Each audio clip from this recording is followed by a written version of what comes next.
Salut tout le monde, j'espère que vous allez bien. On se retrouve, et oui, votre Sio parle du nez, il est un peu malade, bien malheureusement, et oui, c'est les choses qui arrivent, bien évidemment. On se retrouve, et oui, pour le débriefing de WWE Raw. Oui, mon pouce disparaît, il réapparaît, il disparaît, il réapparaît. Oui, j'ai un fond, j'ai pas de fond vert. Je vous expliquerai un jour comment ça se passe, comment ça se fait que j'arrive à faire ce miracle. En tout cas, j'espère que vous allez bien, que vous avez passé une bonne journée. J'espère en tout cas que dans ce mardi, eh bien, vous, dans ce moment, on va dire, dans cette période un peu difficile, hein, vous le savez, avec les événements qui a eu lieu depuis pratiquement une semaine et demie, eh bien, on a envie de dire, eh ben, il nous faut du bonheur, il nous faut du plaisir, il nous faut du divertissement, et bah, finalement, le catch est fait pour ça, et c'est ce que nous allons bien sûr débriefer dans ce show rouge d'hier soir. Et donc on va regarder bien évidemment, vous voyez justement derrière moi, hein, pour ainsi dire, il y a eu, attends, je peux même me décaler comme ça, voilà. Il y a eu donc juste au-dessus, vous le voyez à ce moment-là, tout au-dessus, donc les deux ceintures qui ont été données à Finn Balor et à Damien Priest. Gunther qui est ici a donc, eh bien, avait un match contre Bronson Reed.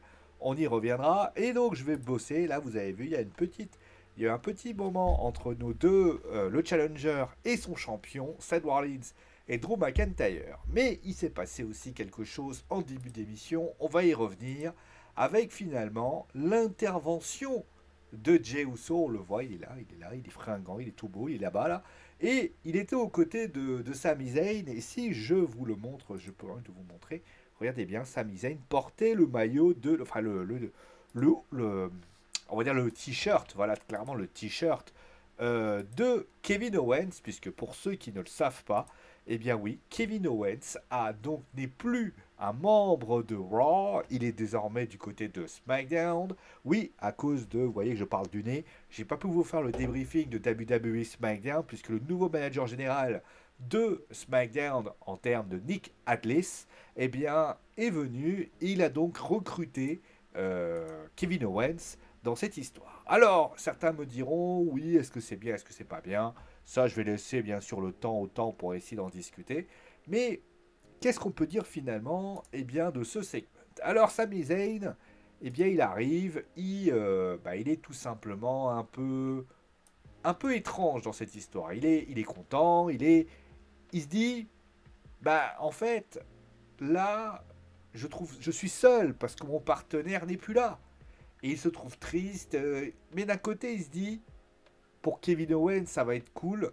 Pour lui aussi, puisqu'il pourra peut-être essayer de récupérer un titre mondial. Et après, il revient notamment à Jey Uso. Parce que oui, Jey Uso, aujourd'hui, est la cause du départ de Kevin Owens à SmackDown. Puisque je vous le rappelle, Jey Uso arrivant à Raw, eh bien, nous avions eu finalement Sami Zayn. Et donc Kevin Owens a dû aller du côté de SmackDown. C'était la règle, un lutteur partait à Raw, un lutteur partait du côté de SmackDown. Et donc à ce moment-là, il commence à discuter de ci, de là, et le Judgment Day arrive, et Damien commence à parler, et il lui propose finalement la possibilité d'intégrer le Judgment Day dans cette histoire. Le Judgment Day, Sami Zayn bien sûr refuse, et le Judgment Day encercle à ce moment-là le ring, et Jey Uso arrive à ce moment-là pour s'allier à son partenaire, à son copain. Le Judgment Day décide de partir, et donc et là, à ce moment-là, à la surprise générale, Sami Zayn décide de se barrer, et Jey Uso d'ailleurs en coulisses essaie de l'attraper, essaie de lui dire qu'est-ce qui se passe, mec, tout ça. Et là, Sami lui explique, voilà, il lui dit oui, bah écoute, moi je suis content pour toi, il n'y a pas de problème, mais pour moi, celui qui devait être à mes côtés, c'est pas toi. Ça aurait dû être Kevin Owens. Et voilà, Jay était un pote, mais pour moi, Kev, voilà, c'est Kev.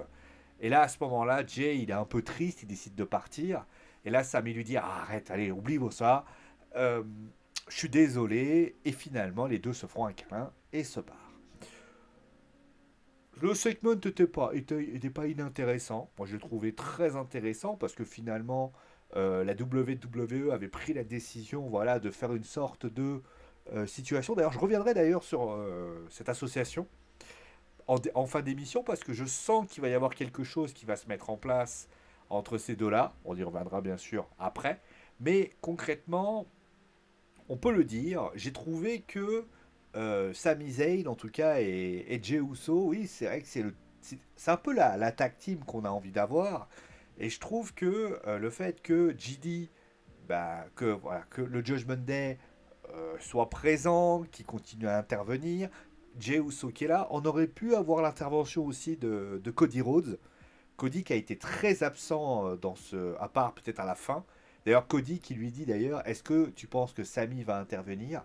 Donc ça, c'est une chose. On reviendra d'ailleurs sur ce qui s'est passé entre Sami et Drew McIntyre après. Mais c'est vrai qu'en tout cas, le segment était pas mal, pour ainsi dire. Juste après, on a eu donc le Full Count Anywhere match entre donc Shinsuke Nakamura et Ricochet. Bah, on a envie de dire que le match était à la hauteur de ce que je voulais, hein. On voulait un Full Count Anywhere match. Bah, ça a été le cas, hein. Les deux lutteurs se sont battus un peu partout, hein. Il y a eu un peu tous les moments pour ainsi dire. Il y a eu des armes qui ont été utilisées. Très intéressant. Franchement, pour moi, le meilleur match entre les deux hommes. Après, c'est vrai que le Full Count Anywhere a bien profité dans cette situation. La stipulation a été respectée. Je rappelle d'ailleurs, je ne l'ai pas dit, hein, mais que ce show de Raw était une sorte de Raw season première. Alors, pour ceux qui ne savent pas ce que ça veut dire, c'est un peu comme si vous aviez le début d'une nouvelle saison, si vous voulez. Dans les séries, vous savez ce que c'est, vous avez toujours le premier épisode de la saison. De la série, de la nouvelle saison. Bah, c'est un peu pareil du côté de Raw et de SmackDown. On considère que le 16 octobre, c'est la saison première. Donc voilà pour ainsi dire. Donc, concrètement, et d'ailleurs en général, on met en vente des choses, etc. Donc, comme je disais, franchement, j'ai trouvé que c'était assez cool. Franchement, le match était super sympa. Donc voilà en tout cas ce qu'il en est. Le troisième match, voyez la victoire de Piper Niven contre Natalia. Match relativement assez anecdotique, on va le dire clairement. J'ai trouvé que J'ai trouvé franchement que je pense que ce que veut faire la WWE, c'est créer. Alors, c'est un peu bizarre parce que on voit clairement que tu as Casey Catanzaro, Katana Chance, pardon, et Kaden Carter. Tu as Chelsea Green et Piper Niven. Et tu as Natalia qui, a priori, veut s'associer à Tegan Nox. On pourrait mettre d'autres équipes qui pourraient être présentes. La question que je me pose, c'est est-ce qu'on veut amener un triple threat pour les titres féminins? Est-ce qu'on veut amener, je pense que Tegan Nox va faire alliance avec Natalia. Donc très clairement, voilà ce qu'il en est. Mais j'ai le sentiment, euh, je sais pas, je me dis que le titre par équipe féminin, il manque quelque chose qui est fondamental. Alors, les garçons l'ont un petit peu comme problème aussi, même si ça se voit moins. Je pense qu'il manque de vrais teams. Je veux dire, aujourd'hui, la division tag team masculine, pourquoi elle va un peu moins bien? Parce que les équipes qui ont été on va dire, les éléments moteurs ces dernières années ont été finalement un peu déstructurés. Aujourd'hui, les Usos ne sont plus ensemble. C'est un énorme coup dur pour la division par équipe masculine parce que tu avais quelque chose. Mais malgré tout, il reste les New Day, il reste les Alpha Academy. Mais on sent que la WWE a du mal à savoir, à vouloir créer ce qu'il a créé. Les filles, ce qui est plus dramatique, c'est que ça n'était jamais eu lieu. Avant, il y avait la Boss and Hugs Connection qui était présent. On a voulu mettre en avant Ronda Rousey et Shayna. On a eu Raquel Rodriguez et Liv Morgan. Mais c'est pas des équipes marquantes, si vous voulez. On n'arrive pas. Il faut. Le constat est simple. Pour que les gens adhèrent à une ceinture, il faut que les équipes qui sont dedans, ça nous marque. Pour les titres mondiaux, ça reste les titres suprêmes. On s'y fera nous-mêmes. Là, prenez par exemple, si je vous demande de décrire 5 énormes équipes à la WWE. Vous allez me citer Edge et Christian, les Hardy Boys, les Dudley Boys. Vous allez me citer Alpha Sika, les World Samoan. Vous allez me citer les Usos. Vous allez me citer. Qu'est-ce que j'ai pas cité parce que c'est vrai que je l'ai cité beaucoup. Les Radicals à un moment donné. Vous allez me citer les Los Guerreros. Vous allez me citer Rey Mysterio et Eddie Guerrero. Vous allez me citer Batista Rey Mysterio. Vous allez me citer les Brothers of Destruction. Vous allez me citer un panel. Je vous demande la même chose pour les féminins. Vous allez me citer la Boss Iron Connection. Vous allez peut-être me citer... Allez, vous allez peut-être me citer Liv et Raquel. Mais après, ça a commencé à devenir compliqué à trouver. Des équipes marquantes, j'entends bien. Hein. Et donc forcément, ça pose problème. Voilà. Bon, on va passer maintenant à la suite avec ce segment. Alors, ce segment qui m'a bien plu, il faut quand même le dire. Parce que Seth Rollins est venu. Et en fait, Seth Rollins, il a plein de questions à se poser. En fait, il arrive et tout, McIntyre lui dit... En fait, il a plein de questions à se poser. Il dit, mais attends. Il y a des choses qui se passent. Alors, il fait référence notamment au fait que c'est un bon gars parce qu'il a empêché le cash de la mallette de Dominique. D'ailleurs, ça, on pourrait y revenir, notamment ce qui s'est passé la semaine dernière.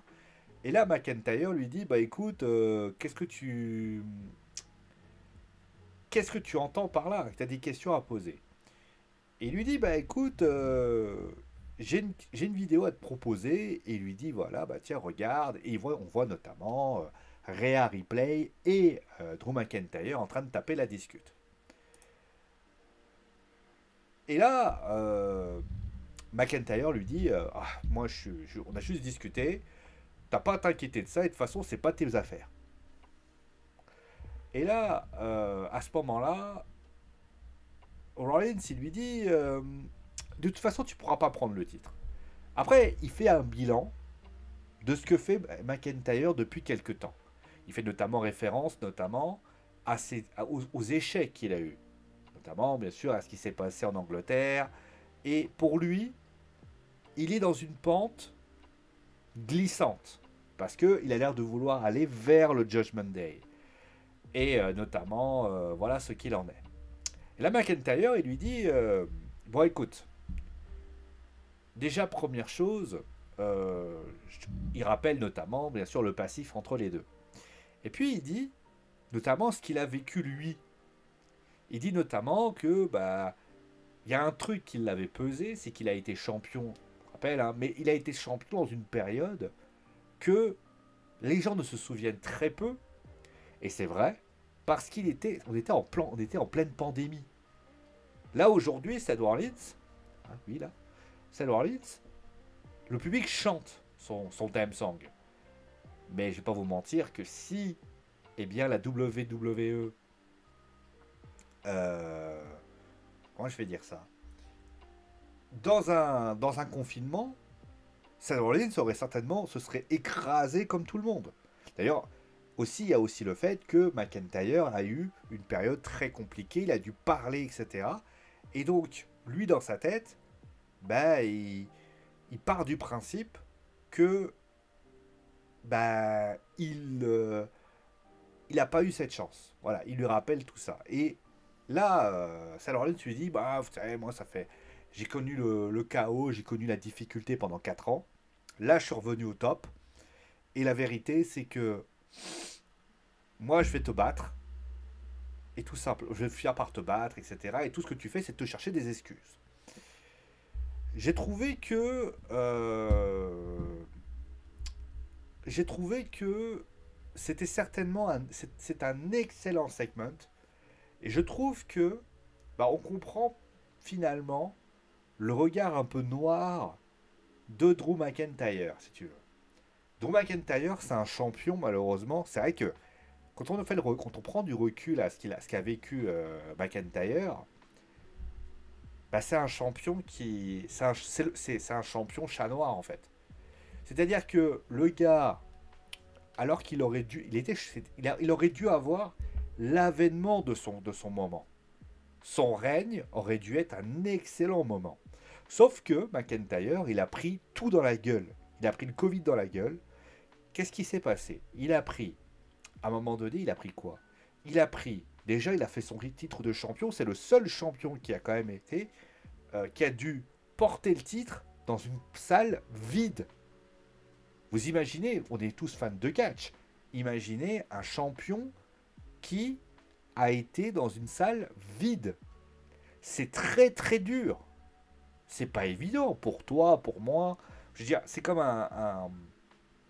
je sais pas, un Jamel Debbouze qui fait un spectacle dans une salle vide. C'est dur, c'est très dur. Donc lui déjà il a vécu ça. En plus il prend en plus de ça parce que il faut prendre tout dans son entièreté. Rappelez-vous que McIntyre a notamment souffert de quelque chose. C'est la chute des audiences. Là on a les audiences qui sont pas bonnes pour les raisons, mais les audiences de Raw de l'époque étaient catastrophiques. Parce que les gens ne voulaient pas regarder, les gens s'intéressaient moins. C'était quelque chose de très compliqué. Donc, ce que je veux dire par là, c'est que pour McIntyre, et notamment c'est ce qu'il dit notamment à Sami Zayn, à un moment donné, tu as Seth Rollins qui lui dit arrête de parler du passé, arrête de penser à la Bloodline, arrête de penser à Jey Uso, arrête de penser toujours à tout ce qui a pu être finalement, arrête de te trouver des excuses. T'as pu être champion parce qu'au bout d'un moment, tu n'as pas su comment faire pour être champion. Et c'est notamment ce que dit Seth Rollins. Seth Rollins, il dit moi j'étais au top. C'est vrai, il a été au top. Il a été au top pendant un moment donné. Sauf qu'il s'est cassé la figure. Il a mis du temps à revenir. Un souvenir. Seth Rollins, c'est son titre suprême. C'est pas le titre. Il a mis du temps à l'avoir, ce titre suprême. Hein. Il y a mis des années. Hein. Et McIntyre, c'est vrai que lui, sa carrière a été peut-être, je dirais, un peu moins impressionnant durant ces dernières années. C'est vrai que ce titre, bah, c'est vrai que, mais après, regardez le cas. Hein. C'est vrai qu'il n'a pas eu de titre depuis longtemps. Le titre continental, bah, c'est Gunther qui l'a. Donc il est dans un croisée des chemins. Et là, je me suis posé la question, je me suis dit, là, il va affronter Sami Zayn la semaine prochaine. Moi, je trouve que ce personnage de Drew McIntyre est un personnage très intéressant. Et d'ailleurs, j'aimerais qu'on commence à peut-être se dire que le thème Broken Dreams serait peut-être mieux en adéquation avec ce qu'est McIntyre. Maintenant, moi, si je peux me permettre d'émettre une opinion sur ce qu'il est, je pense que McIntyre doit rester dans cette situation-là. Le heel turn, il faut pas le faire. Alors, attention, j'ai nuancé dans ce que je dis. Quand je dis que le heel turn, il ne faut pas le faire, je ne dis pas en théorie que le heel turn, il faut qu'il soit twinners. C'est-à-dire que c'est un sorte de loup solitaire, voilà ça comme ça, qui, aux dernières nouvelles, comment je vais dire ça de manière polie, qui, en termes de qualité, est une force pure. C'est-à-dire que lui, il arrive, c'est comme un Highlander, si vous voulez. Les Highlanders, c'est la même chose. C'est-à-dire que le mec, il arrive, il fait son petit truc, et finalement, il fait sa vie. Le problème, c'est que comme, là, il va affronter Seth Rollins, je ne sais pas s'il va remporter la ceinture, mais s'il ne la remporte pas, son côté dark va dire, j'ai pas réussi, il va défoncer Seth Rollins, exécutant le heel turn. Moi, je pars du principe qu'il ne faut pas qu'il le fasse. Je pense que McIntyre doit être dans une philosophie twinners. Et ça, c'est très important. Voilà.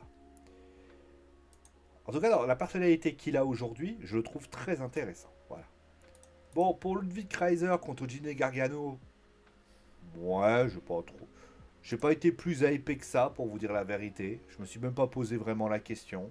Je me suis juste dit, voilà, il a gagné, il a perdu, voilà, tout simplement. Ensuite, le match entre Shayna et Rhea Ripley. Ouais. Bah, disons que c'était surtout pour annoncer le Fatal 5-Way qui aura lieu à Crown Jewel. Après le match en lui-même, Shayna était quand même plutôt visible. Ça peut être sympa. Après, Rhea était là, ils ont fait le duel. Après, moi, je reste toujours intimement convaincu que tu peux pas être leader du Judgment Day taper dans un coin, revenir dans un coin, c'est quand même compliqué.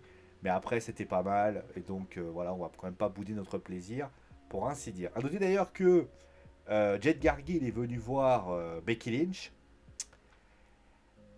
Alors, j'ai pas encore les explications de ce qui pourrait arriver, mais je verrais bien Jade venir peut-être titiller Becky Lynch avec le titre de NXT.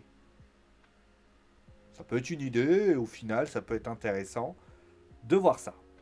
Et donc, on va continuer avec le match entre Gunther et Bronson Reed. À noter que Bronson Reed, lui, il est là, vous voyez. Le match était cool. Franchement, le match était cool. Alors, c'était pas évident hein, de sortir un gros match avec deux poids lourds, deux heavyweight comme lui, même si lui, il est plus maintenant, entre guillemets, dans le poids, pas le poids lourd, mais il est beaucoup moins lourd qu'avant. Après, le match en lui-même était cool. Et franchement, c'était sympathique pour ainsi dire. Moi, j'ai bien aimé. J'ai trouvé que notamment franchement, c'était assez cool, assez sympa. Et on peut dire une chose, c'est que voilà, Gunther a encore gagné. Après, ça m'a étonné quand même, cette histoire de mettre Reed contre Gunther. Mais bon, écoute, pourquoi pas. Et on va terminer maintenant avec ça. Donc, la désignation donc, du Judgment Day. Alors, dans cette partie-là, on va parler du match. Après, on va parler, bien sûr, de l'intervention de Jimmy, du fait que voilà. Mais déjà, je vais parler de ça. Alors, deux choses. Le match en lui-même était plutôt intéressant. Alors, j'ai pas trouvé. Alors, le début m'a fait un peu peur. Où c'était littéralement toujours du Jay ou Cody embrasser le sol. Ça m'avait vite cassé les pieds. Et puis par la suite, le rythme un peu plus accéléré. Les choses étaient un peu mieux. Par contre, si je peux me permettre, je connais le concept de heel face, attention. Hein, mais Dominique, c'est vrai, je suis désolé de le dire, les matchs du Judgment Day sont trop stéréotypés. On a toujours un peu la même ligne directrice. T'as les deux qui sont sur le ring, Dominique qui intervient, et pour ainsi dire, il manquait juste JD qui n'est pas intervenu. C'est un peu léger, on va dire. Donc ça, la première chose que je voudrais dire, c'est que JD, pour moi, Dominique, j'ai rien contre lui. Hein. Il fait son boulot, il fait son boulot. Réa était là. Bon, voilà. Hein, bon. Ça aussi, Réa qui est présente, mais il y a quand même 4 autres lutteuses qui le s'observent. Et après, les deux qui remportent la ceinture. Mais la partie était plutôt, je dirais, agréable à suivre, donc je ne veux pas bouder mon plaisir. Par contre, là où je ne suis pas d'accord avec cette décision, qui est pour moi une décision, je vais dire la vérité, stupide, c'est quoi? C'est ça. Comme je l'ai expliqué à la fin du match, donc Jimmy va porter un super kick sur Jey Uso, et par la suite, donc, le match va être perdu par rapport à ça. Alors, je vais être tout à fait honnête. Quand c'était Dominique, je me suis dit, bon, c'est pas grave. Parce que Réa avait disparu. Donc tu t'es dit, étant donné que Réa a disparu, tu te dis dans ta tête, bah écoutez les gars, vous avez pris votre décision, vous voulez que Réa revienne, leader, un peu à la Roman Reigns. J'ai trouvé que l'idée n'était pas déconnante en soi à ce que Dominique récupère la ceinture grâce à une leaduse de retour. Par contre, dans ce cas-là, donc l'intervention des deux là, je tiens à signaler, malheureusement, que l'idée est nulle. Pourquoi? On a, dans cette image, un problème. Alors, déjà, première chose, si vous vouliez que Jimmy mette un super kick à Jey Uso, il vous suffisait juste de le faire à Fastlane. Hein. Je veux dire, il aurait mis un super kick à Jimmy à Fastlane. Alors, vous aviez juste à inverser les matchs. Hein. Vous mettiez John Cena et trucs en premier, vous mettiez Jimmy Uso après. Hein. Et à la limite, Cody et Jay n'auraient pas récupéré les ceintures. Parce que le problème, c'est que la ceinture, en fait, tu fais un règne d'une semaine, en fait. Et donc la question que je te pose, c'est quel a été l'intérêt de ce règne? Alors, je vais revenir après à Jimmy. Mais concrètement, moi j'ai trouvé que c'était nul, non avenu, et qu'il n'y avait forcément pas besoin de leur retirer la ceinture, parce que la seule chose dont tu vas te souvenir de ça, c'est de dire, bah en fait, Jimmy et Jay, enfin, Jay et Cody, eh bien, à part avoir mis Cody et Jay en tant que palmarès, ça n'apporte rien. C'est un peu léger, vous voyez ce que je veux dire. Maintenant, j'ai un autre problème. Enfin, deux problèmes. C'est l'intervention de monsieur rouge là, monsieur qui est ici là. C'est-à-dire Jimmy Uso. On est d'accord que il y a deux choses qui me gênent.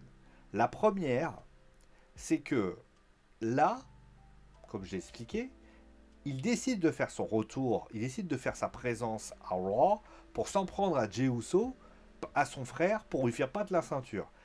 Pourquoi n'interdit-il pas à Fastlane? Pourquoi à Fastlane, dans la même situation, il ne prend pas le soin d'intervenir? Je veux dire, et encore une fois, on m'a expliqué que les deux frères, là, les deux frangins, ils ne devaient pas s'affronter avant WrestleMania. Là, ce que tu as fait là, c'est quoi? Ça veut dire que tu veux faire un Crown Jewel, les Usos s'affronter? Est-ce que ça veut dire que tu accélères la rivalité? Ouais, mais alors pourquoi tu l'as mis à Raw alors, Jey Uso? il, il aurait simplement fallu le mettre du côté de SmackDown et qu'à un moment donné, tu fasses ce que j'avais prévu de faire d'abord, que Jimmy détruise Jey Uso et qu'à un moment donné, le mec il revient, il fait un duel à Crown Jewel. Quel est l'intérêt aujourd'hui à la présence de Jey Uso à Raw? Parce que là, ce que tu as fait, c'est exactement ça. C'est-à-dire que là, s'il y a un duel à Crown Jewel, ça veut dire en clair. Et même s'il n'y a pas, vous imaginez bien qu'à Crown Jewel, vous imaginez bien que Jey Uso ne va pas se dire ah bah c'est bon, ok, il m'a mis un super kick. Parce que si vendredi on le revoit apparaître Jey Uso pour s'en prendre à son frère, j'aurais juste une question à poser. À quoi ça sert d'avoir mis des managers généraux de chaque côté si au final ça fait ça? Donc déjà ça c'est la première chose. La deuxième chose qui me gêne dans cette histoire, c'est quoi? Il y a un homme qui est parti de Raw à SmackDown, s'appelle Kevin Owens. Sami Zayn est intervenu et a empêché Dominic Mysterio d'intervenir. À aucun moment, Kevin Owens y vient. Vous trouvez ça normal? Parce que moi, je suis désolé. À partir du moment où Jimmy peut se balader, pourquoi Kevin ne peut pas se balader?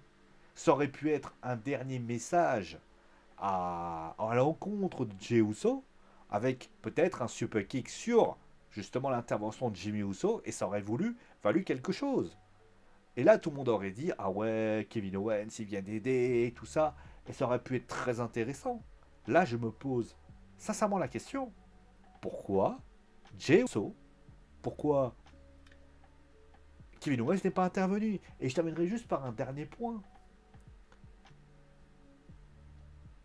Honnêtement, je me suis posé la question de ouais, Kevin Owens qui intervient, Jimmy Uso, Jey Uso, à un moment donné, il y a même un autre truc aussi qui m'a fait tilt quand j'ai vu ça, c'est qu'est-ce que ça va nous raconter au final?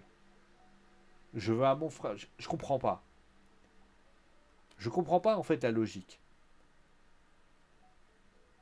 Vous voyez, la conclusion, c'est-à-dire que les deux points que je viens de te citer, si tu fais une conclusion, tu te demandes où la WWE veut en venir. Il n'y a pas de problème à l'idée que tu veux faire trahir, tu veux faire Jey Uso machin. Mais encore une fois, à quoi ça a servi? Qu'est-ce que ça t'a amené? Qu'est-ce que ça a raconté? Le duel entre frères? Oui, on le sait depuis le début qu'ils vont s'affronter. Pourquoi à Raw, tu as Jimmy Uso qui est là? Pourquoi tu n'as pas... Allez, on va aller plus loin. Pourquoi LA Knight n'est pas là? Je rappelle que LA Knight a défié Roman Reigns. Hein. Je trouve que ça manque de logique. Et dans cette fucking logique, j'ai même l'impression que la WWE ne sait pas où elle va. Et ça, c'est gênant. Bah, le bilan, quel est le bilan finalement de ce show? Bah, le bilan, il est globalement un peu étrange. D'un côté, je suis plutôt content de ce que la WWE nous a proposé. On a eu un bon opener, les segments sont sympas. Le segment d'ailleurs entre McIntyre et Seth Rollins fait beaucoup penser notamment à ce que pouvait proposer Triple H. Le Falcon Anywhere est plutôt sympa. Le main event, pour moi, il aurait pu être bien mieux, mais il y avait quelque chose d'intéressant. Mais je trouve que là où Triple H était très fort au début, j'ai l'impression qu'il n'arrive pas à remanipuler les 3 heures de Raw. Avant, Triple H avait bien réussi à faire les choses. Là, honnêtement, quand on voyait les matchs, il n'y a rien d'exceptionnel. J'ai pas de match. Enfin, le Falcon Anywhere est plutôt sympa, mais le main event n'est pas marquant. Je veux dire, à part le moment marquant, c'est Jimmy qui met une patate à Jey Uso, enfin un kick à Jey. Mais ça reste léger, trop léger, les enfants. Vous vous rendez compte que Jey Uso a. C'est trop trop peu. Il faut en faire plus. En tout cas, moi, c'est mon avis. Voilà. Bon, j'ai pas grand chose à dire de plus sur ce show. J'ai pas été plus hypé que ça, honnêtement, mais ça se regarder. On verra ce qui va se passer, notamment du côté de SmackDown, si mon état de santé ne se dégrade pas. Ça, c'est important. On va se retrouver très vite pour un nouvel épisode. D'ailleurs, je tiens à signaler d'ailleurs que pour information, je vais essayer de vous faire des petits reacts sur Insta et sur Facebook quelquefois. Comme ça vous fera des petits avis. Comme ça, je pourrais développer aussi. Merci à vous tous d'avoir suivi l'émission. Portez-vous bien. Je suis un peu à la bourre pour vous faire l'émission, mais c'est pas grave. L'essentiel, c'est de vous l'envoyer. On se retrouve très vite. Portez-vous bien. Et bien évidemment, ciao.